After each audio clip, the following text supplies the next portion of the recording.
Hi friend, সবাই কেমন আছো? আমিও খুব ভালো আছি। আর এদিকে দেখো, আমি চলে গেছিলাম সানডেতে আমার মায়ের কাছে। আর আমার মা এদিকে আমার জন্য রান্না করে ভাত খেতে দিয়েছিল। এদিকে একটা চচ্চড়ি বানিয়েছে আর লাল লাল লাল লাল ঝাল ঝাল খাসির মাংসও বানিয়েছে। আমার মা সেটা আমাকে দেখাচ্ছিল। আর এই যে ঘরটা দেখছো, এটা আমার মাদের দোতলায়। আমার মা একটা ছোট্ট উনুন এক ঘরের সাইডে রেখে ওখানেই রান্না করে বেশিরভাগ সময়, কারণ আমার মার মনে হয় যে উনুনের রান্না খেতে খুবই বেশি ভালো লাগে। আচ্ছা, এটাকে আমাদের উনুন বলে, তোমাদের কার কি বলে? আর এদিকে খাওয়া দাওয়া করে এসে আমি একটু সোফায় শুয়ে পড়েছি। আর আমার ভাইয়ের বউ আর এদিকে আমার দিদি আর আমার দিদির ছেলে, আমার মা, সবাই বসে এখানে গল্প করছে। আর আমার তাতান ঘুম থেকে উঠে যেই দেখেছে যে আমি ক্যামেরা অন করেছি, এসে তাড়াতাড়ি আমার ক্যামেরার দিকে তাকাচ্ছে। আর যে ক্যামেরা ফোনটা নেওয়ার চেষ্টা করছে, ও ভাবছে এটা কী হচ্ছে, ও তো বুঝতে পারছে না, কিন্তু ও দেখছে ওর নিজেকে দেখা যাচ্ছে আর কত কথা বলছে নিজেকে দেখে দেখে। আর এদিকে সবাই সবার গল্প করতে ব্যস্ত যে আমি এসেছি, তাই সবাই একসাথে গল্প করতে এসে গেছে। বেশ ভালোই লাগে মাঝে মাঝে গিয়ে সবার সাথে সময় কাটাতে।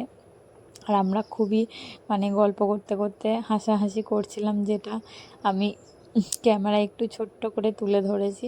আর এদিকে দেখো, আর একজন দোলা চড়েই যাচ্ছে, এত বড় ছেলে, তাকে আবার দড়ি দিয়ে আমার মা দোলা দিয়ে দোল দিচ্ছে। আর আমার মারা বুঝতেই পারেনি যে আমি মাদের একটা ছোট্ট ভিডিও নিয়ে নিয়েছি। এতে কেউ সেমন কিছুই আমাকে বলেনি যে কেন ভিডিওটা করলাম। যাই হোক, ওরা বুঝতে পারেনি, পরে বুঝতে পারতে তাড়াতাড়ি করে আমি ওর ভিডিওটা আবার বন্ধ করে দিয়েছিলাম, যে না থাক, সব সময় ক্যামেরা অন করে দেখানোটাও উচিত না।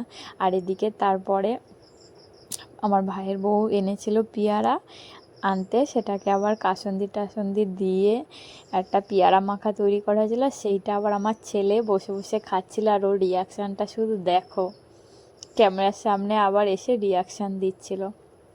আচ্ছা, কার কার এরকম পেয়ারা মাখা খেতে ভালো লাগে? আমার তো ভেবেই জিভে জল আসছে, কিন্তু বিশ্বাস করো, কাল আমি একটুও পেয়ারা খাইনি।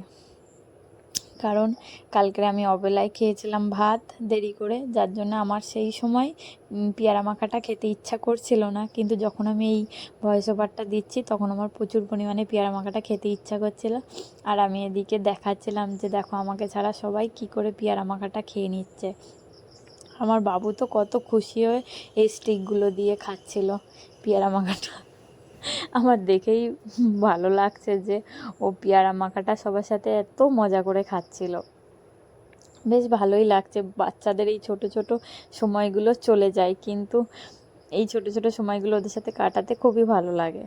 আর এদিকে তারপরে আমি বাড়ি চলে আসবো বলে এদিকে বেরিয়ে পড়েছিলাম।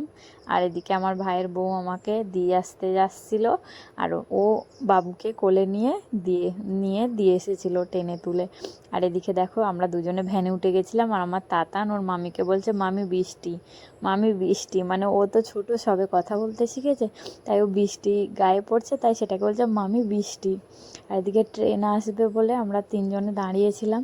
আর ও দেখো ট্রেনটাকে শুধু ডাকছে, ট্রেন কই, আয় আয়, এরম করে ডাকছিল। আর আমি সেটাকে আবার দেখাচ্ছিলাম। আর ও এত মানুষ দেখে, ও সাধারণত ট্রেনে খুব কমই ওঠে, তাই জন্য ওর খুব ভালো লাগছিলো এত মানুষ দেখে। এখন তো তাও ওর ভালো লাগে, ছোটোবেলায় তো ও ট্রেনে উঠতেই পারতো না, ট্রেনে উঠলেই এত মানুষ দেখে এত কান্না করতো যে ওকে নিয়ে কোথাও যে যাব, এটা সম্ভব হতো না। আর এদিকে আমি বাড়ি এসে তাড়াতাড়ি আমার এদিকে রান্নার জন্যে জোগাড় করা শুরু করে দিয়েছি। আসতে তো আমার অনেকটা লেট হয়ে গিয়েছে। আর এদিকে রান্নার জোগাড়টা আমি তাড়াতাড়ি করে, এদিকে 9টা বেজে গিয়েছিল বাড়ি আসতে, করে আমার আবার ছেলেটাকে খাইয়ে ঘুম পাড়াতে হবে। আচ্ছা, আমার ভিডিওটা কার কার ভালো লাগলো? যদি ভালো লেগে থাকে লাইক, শেয়ার আর কমেন্ট করে দিও। আর পারলে আমার চ্যানেলটা সাবস্ক্রাইব করে দিও বন্ধুরা। আমার টাটা, গুড নাইট বন্ধুরা, সবাই ভালো থেকো, সুস্থ থেকো, পরের ভিডিওর জন্য অপেক্ষা করো। Tata, bye bye. আমি এখন শুতে চলে যাব কাজ সেরে।